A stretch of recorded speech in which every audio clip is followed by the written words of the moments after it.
see our goal is eliminating disposable plastics. Plastics are actually pretty amazing. I think there are some good uses for plastics, but it's in single-use applications where they get disaggregated. They end up at a lot of different consumers, and you're faced with the task of trying to collect them, trying to recycle them, that they really don't make any sense. So one way to solve this is to make plastics that fit into our natural... People have been trying to make bioplastics. I said, wait, why don't we just do a feasibility test? Because you know what, I would like to demand that our electronics in 20 years will be compostable. And I said, well, if I just look around throughout the ecology, can I find examples of all the functionality of an iPhone or a computer? Has nature actually already invented all the products and processes we need to make a compostable iPhone?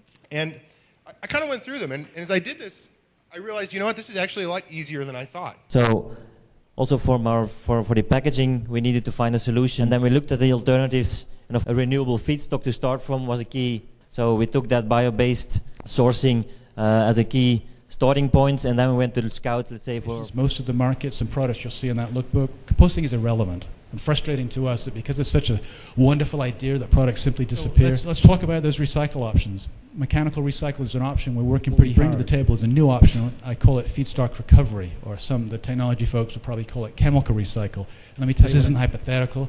We've done it since we started up our own plant waste, much as we don't like to make it. We're beginning to do this in the market. A couple of case studies. Our illustrious president sitting on a carpet that's 100% NGO. Typically, after a conference like this, the carpet is rolled up, landfilled. Here it was rolled up, taken back to a lactic acid producer. And we know about the high value. So the green line relates to relative values, and these change all the time, but you get an idea that the plastics are more closer related to aluminum in value than they are to steel or paper.